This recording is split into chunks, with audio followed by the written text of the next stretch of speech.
Hi friends, இன்னைக்கு நாம பார்க்க போற ரெசிபி ஹெல்த்தியான மில்லட் லட்டு. வாங்க எப்படி செய்யறதுன்னு பார்க்கலாம்.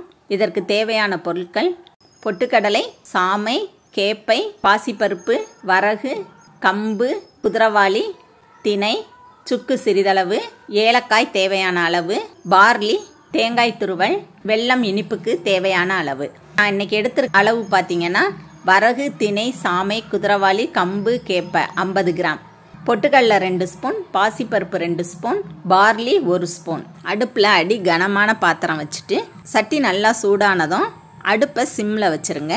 கம்பை கொஞ்சம் கொஞ்சமாக போட்டு பொரிய விட்டு ஒரு அகலமான பாத்திரத்துக்கு மாற்றிடுங்க.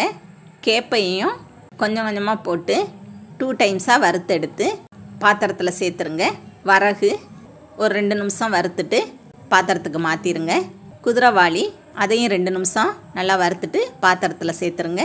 திணையை சேர்த்துட்டு அதையும் ஒரு 2 நிமிஷம் நல்லா வறுத்துட்டு அதையும் பாத்திரத்தில் சேர்த்துருங்க. சாமையையும் ஒரு 2 நிமிஷம் நல்லா வறுத்துட்டு பாத்திரத்துக்கு மாற்றிடுங்க. எல்லாமே கொஞ்சம் பொன்னிறமாக வர்றது வரை நல்லா வறுத்துருங்க. பாசிப்பருப்பை சேர்த்து அதுவும் கலர் சேஞ்ச் ஆகிறது வரை கருகாமல் வறுத்தெடுத்து சேர்த்துருங்க. பார்லி அதையும் வறுத்தெடுத்து பாத்திரத்தில் சேர்த்துருங்க. பொட்டுக்கடலை அதையும் வறுத்து பாத்திரத்துக்கு மாற்றிடுவோம். அடுத்து 1 ஸ்பூன் நெய் சேர்த்துட்டு தேங்காவை சேர்த்து கோல்டன் ப்ரௌன் ஆகும்போது ஏலக்காவையும் சுக்கையும் சேர்த்து 1 செகண்ட் நல்லா கிளறிட்டு பாத்திரத்துக்கு மாற்றிடுவோம். எல்லாத்தையும் நல்லா மிக்ஸ் பண்ணிடுங்க. இது இப்படியே ஆறட்டும். கொஞ்சம் கனமான சட்டி அடுப்பில் வச்சுட்டு வெல்லத்தை சேர்த்துட்டு 1 கிளாஸ் அளவு தண்ணி சேர்த்து வெல்லம் நல்லா கரைஞ்ச உடனே அடுப்பை அமர்த்திடுங்க. பாகுபதம் எதுவும் தேவையில்லை. நல்லா வடிகட்டிடுங்க.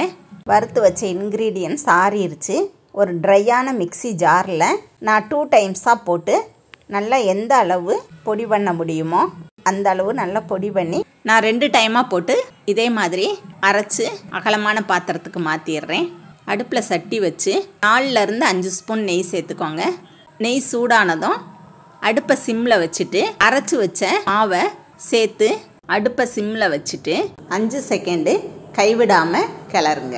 மாவு சூடான உடனே கரைச்சி வச்ச வெள்ளைப்பாகை சேர்த்து வெள்ளைப்பாகை கொஞ்சம் கொஞ்சமாக சேர்த்து நல்லா மிக்ஸ் பண்ணி விடுங்க. அடுப்பு சிம்லேயே இருக்கட்டும். நல்லா மிக்ஸ் பண்ணிவிட்டு மாவு வெள்ளைப்பாகெல்லாம் உறிஞ்சி லைட்டாக கெட்டியான உடனே அடுப்பை அமர்த்திடுங்க. நல்லா ஆற விட்டுருங்க. ஃபேனுக்கு அடியிலலாம் வச்சு ஆற வைக்க வேண்டாம். சும்மாவே நல்லா ஆற விட்டுருங்க.